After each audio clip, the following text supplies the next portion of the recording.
इस देश में आके बच चुके हैं। अगर ऐसे ही रहा तो इस संसाधन कहाँ से आएंगे हमारे पास में। घुसपैठ नियंत्रण कानून लागू हो और जितने भी घुसपैठी देश में बसे हुए हैं अवैध रूप से इनको इस देश से बाहर किया जाए। मतांतरण विरोधी कानून लागू किया जाए।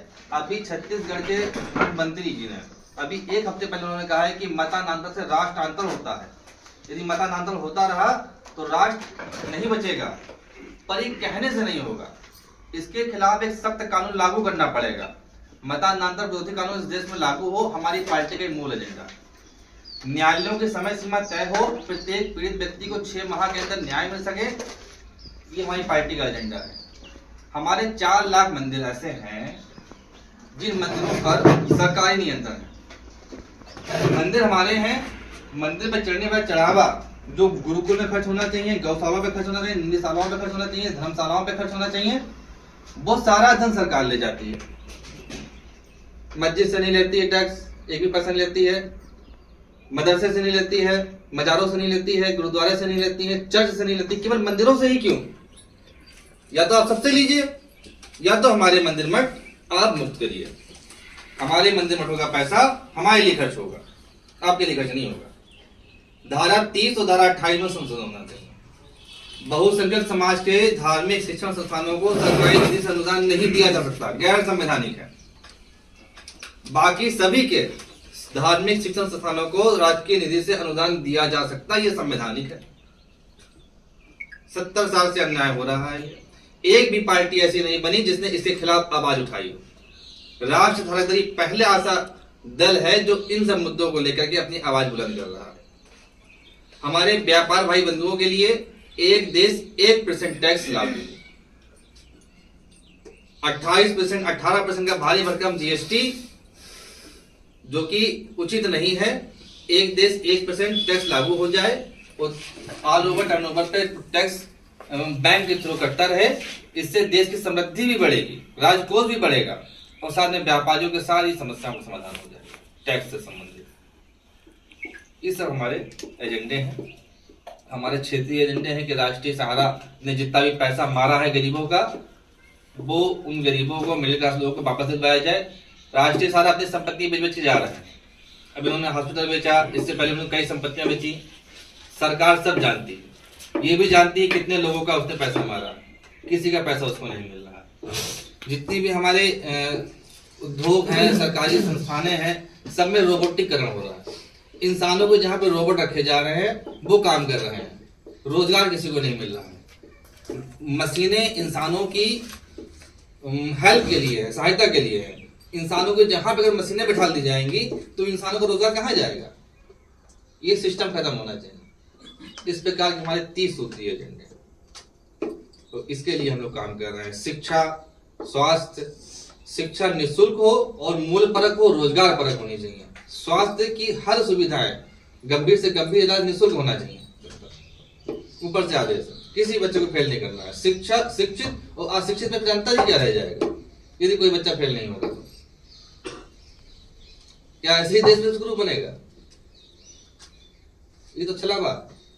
आज ज्ञान वापी का मुद्दा उठाया जा रहा है, श्री कृष्ण जन्मभूमि का मुद्दा उठाया जा रहा है। प्लेसेस ऑफ वर्शिप एक्ट 1991 यदि समाप्त नहीं किया गया तो ये सब मुद्दे उठा के केवल और केवल जनता को बनाया जाएगा। इसको समाप्त होना चाहिए, ये हमारी पार्टी का एजेंडा। इस तरह के हमारे 30 राम जन्मभूमि, इसको समाप्त होना चाहिए, ये हमारी पार्टी का एजेंडा। इस तरह के हमारे 30 राम जन्मभूमि कृष्ण जन्मभूमि का मुद्दा नहीं होना चाहिए। पहले प्लेसेस ऑफ वर्शिप एक्ट खत्म करिए आप। जिसने ये लागू किया काला कानून, उसको आपने भारत रत्न सम्मानित कर दिया। ये अब छलाबाजी तो कर रहे हैं। हम अगर किसी आताताई ने, गजनी ने, गौरी ने, बाबर ने, औरंगजेब ने हमारे मठ मंदिरों को तोड़ करके वहां पे विवादित ढांचा खड़ा किया, आपने कहा इलीगल।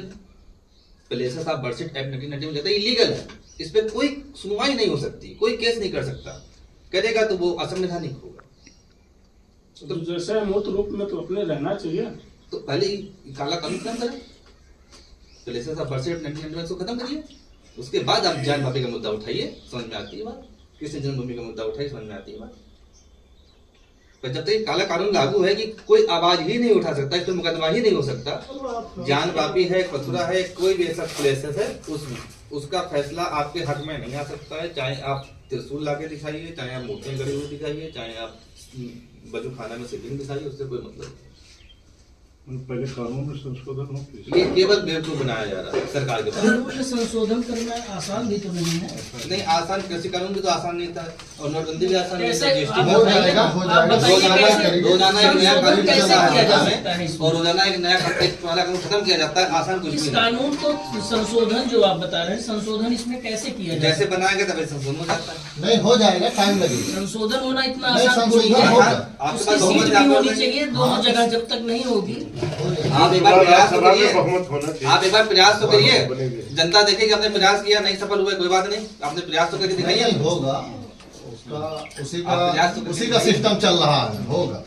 ये तो फाइनल है कि प्रयास में अब वही अच्छा, है कि ये जो कानून है इसमें राम जन्मभूमि इस दायरे में नहीं आता। राम जन्मभूमि के अलावा बात पहले के उसमें शास्त्र से लिया गया, कई एविडेंस लिया गया, कई लोगों को लिया गया, राम भद्राचार्य जी महाराज सब लोगों ने शास्त्र से और सारी चीजों से लिया। टैक्स वाला मुद्दा माइनॉरिटी कमीशन 1991 में बना minority places of person act, जो कि बहुत ही काला कानून था। 1992 में बना माइनॉरिटी कमीशन एक्ट, जिसमें सिख जैन बौद्ध को हिंदुओं से अलग कर दिया गया। पहले ये सब हिंदू में आते थे। 1995 में बना वक्फ बोर्ड अधिनियम को, उसमें अमेंडमेंट करके उसे और लागू किया जाए। अगर आपके विद्यालय की जमीन पर वक्फ बोर्ड कहती है कि मेरी जमीन है, आप उसको कोर्ट में उसको अपील नहीं कर सकते कि नहीं आपकी जमीन वक्फ बोर्ड की नहीं, आपकी जमीन। इस पर अधिकार नहीं जमा सकते। 1990 पर वक्फ बोर्ड अधिनियम, ये इन्होंने इतना गंदे कानून लेकर के आई, आपस में लड़वाने की साजिश है। एक भाइयों को आपस में लड़वाने की साजिश, इस तरह से कानून बना दिया। इसका कानून जब से बना तब से अधिकांश संगठन, मानवतावादी संगठन, अन्य हिंदू संगठन से विरोध कर रहा है इसको खत्म किया जाए। ये कानून इसको खत्म करने के कब आया बजाय था, किस समय? 1995 में वक्फ बोर्ड अधिनियम का कौन सी अमेंडमेंट पार्टी हुआ। की था? नरसिंह राव प्रधानमंत्री थे। कांग्रेस का ये वक्फ बोर्ड अधिनियम, प्लेसेस ऑफ वर्शिप एक्ट और 1992 माइनॉरिटी कमीशन एक्ट, तीनों में नरसिंह राव ही प्रधानमंत्री थे। इन तीनों कानूनों को खत्म करने की मांग बहुत चल रही है, हमारा भी एजेंडा है। और इस कानून को खत्म करने के बजाय हमारी सरकार ने नरसिंह राव जी को भारत रत्न से सम्मानित कर दिया। यानी कि उन्होंने स्पष्ट अपना मौन, उन्होंने जो है अपना फैसला अपना दिया कि हम क्या करना है, हम क्या चाहते हैं। ये सब नहीं चलेगा, आपको जो है राष्ट्र हित में कदम उठाने पड़ेंगे। यदि हम कुछ गलत कह रहे हो तो मेरे पत्रकार बंधुओं से मेरा हाथ जोड़ के नहीं बता रहे, तो मुझसे क्रॉस क्वेश्चन करें। पत्रकार बंधु तो दर्पण है, उसको आपको दिखाएंगे जब आप बोल यदि मैं गलत कह रहा हूँ तो पत्रकार बंधु से मेरा हाथ जोड़ के निवेदन है कि वो क्रॉस क्वेश्चन जरूर करें और मेरे पर सवाल खड़ा करें, मेरी नीयत पर सवाल खड़ा करें। अगर मेरी नीयत गंदी आपको दिखाई दे रही है, यदि हम लोगों को भाईचारे से रहना है भविष्य में, तो काले कानूनों को खत्म करके समान कानून सभी के लिए, संविधान का मतलब है संविधान, सबके लिए एक समान विधान। स्पेशल कानून लोगों को खत्म किए जाए, सबके लिए समान कानून लागू कीजिए। आप 35 साल से चिल्ला रहे हो यूसीसी लागू होगा, लागू होगा, लागू होगा, एक राज्य में लागू कर पाए, यानी कि आपको सभी राज्यों में लागू करने में करीब 300-400 साल लगेंगे। ये कोई बात नहीं, ये कोई तरीका नहीं। सबको भाईचारे से रखना है तो सबके लिए समान कानून आप लागू करिए, घुसपैठियों को बाहर करिए, मतांतरण रोकिए, जनसंख्या नियंत्रण कानून लागू करिए, हमारे मंदिर मठ आप मुक्त करिए, टैक्स सिस्टम में आप सुधार लाइए।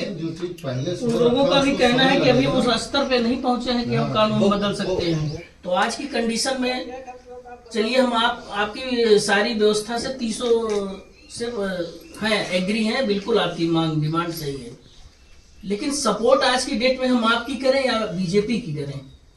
भाई वो आप कर अगर सकती है तो इस समय तो आप पार्टी निष्पक्ष रहिए, अखिलेश यादव परिवार आप किसी का सपोर्ट ना करिए, यही आपका यही अम्बेडकर नगर देखिए, रितेश जी जो है बाप विधायक, लड़का सांसद, बाप सांसद, एक बार ये परिवारवाद नहीं है, उसी की टिकट दे रहे हैं। बिल्कुल सही बात। देखिए अगर हमारी मांग सही है, आप उसको हमें आप वैधता दीजिए। अगर हमारी मांग गलत है तो मांग बिल्कुल हमें एकदम आप accurate सही है। बिल्कुल हमें आप खारिज करिए। लेकिन इस कंडीशन में जब तक आप भी नहीं पहुंचेंगे, आप भी नहीं कुछ कर सकते हैं। ये भी तो हम सही कोशिश है। तो कर सकते हैं, हमारा तो क्यों नहीं? हम आवाज उठा सकते हैं। देखिए अगर प्रेशर ऊपर तक जाएगा तभी काम होगा। बहुत अच्छी बात है। हम आपके साथ हैं, ऐसा नहीं है। नहीं सारी कुछ लॉजिक है, देखिए वो बनाया गया है, कुछ लॉजिक जब हम है। यहाँ से आवाज उठाएंगे, जब यहाँ से प्रेशर उठेगा संविधान तभी में वो लेके काम पहले चले गए हैं। अदरवाइज वो काम भी नहीं करने वाले। ये मान लीजिए आप 100%। बहुत अच्छे हैं, आप उसी को लग के काम करिए, बिल्कुल बिल्कुल सही। संघर्ष करिए। बाकी जो कोई भी आज बीजेपी बड़ा है, 400 पार कर रहा है, 100 बहुत छोटी बात ये है। हम भी जानते हैं कि हम नहीं जीत ऐसे जाएंगे, भी सीटें नहीं निकाल पाएंगे, पर एक प्रेशर हम बना सकते हैं। आवाज आपकी बुझाएगी, आवाज पहुंचेगी वहाँ कौन जानता था? बरकरार पर रहे। देखिए इतना बड़ा आंदोलन हुआ, इतना बड़ा आंदोलन हुआ अन्ना हजारे दिल्ली में। अन्ना आपका दिल्ली में हुआ था? हजारे हमारा भी हुआ था, 22 दिन चला चल रहा था है, अक्टूबर में। बढ़िया है। अन्ना हजारे का आंदोलन सबसे बड़ा आंदोलन था। उन्होंने मांग करी लोकपाल, लोकपाल आ गया, भ्रष्टाचार खत्म नहीं हुआ। हमारा एजेंडा नंबर 2 है न्यायालयों की समय सीमा तय कर दी जाए, 6 माह के अंदर प्रत्येक व्यक्ति को न्याय मिलने लगे। घूसखोरी बंद हो जाएगी, कम हो जाएगी, गिरावटखोरी बंद हो जाएगी, भ्रष्टाचारी बंद हो जाएगी। भ्रष्टाचार कभी नहीं बंद होगा। नहीं, न्यायालयों की समय सीमा तय हो जाए। अब बहुत कमी पाएंगे हम। 100% नहीं बंद होगा, लेकिन कुछ एक समय था केजरीवाल ऐसे बोल रहे थे जैसे लग रहा था साला एकदम कायाकल्प कर भ्रष्टाचार देंगे। अपना कम हो यही जाए। है ना। आप अपनी आवाज बुलंद करिए, आपका एजेंडा बढ़िया बसता है, ठीक है। बाकी बिल्कुल भाई, छोटे समाज में कितना सुधार होगा। अभी बहुत अच्छा है। इतनी मांग है, मांग उसमें आपकी भी जो है मांग वो कोई गलत नहीं संशोधन है। भी होगा। ऐसा नहीं जैसे 30% मांग मांग लिया, तो सब 30% कुछ वेल डन है।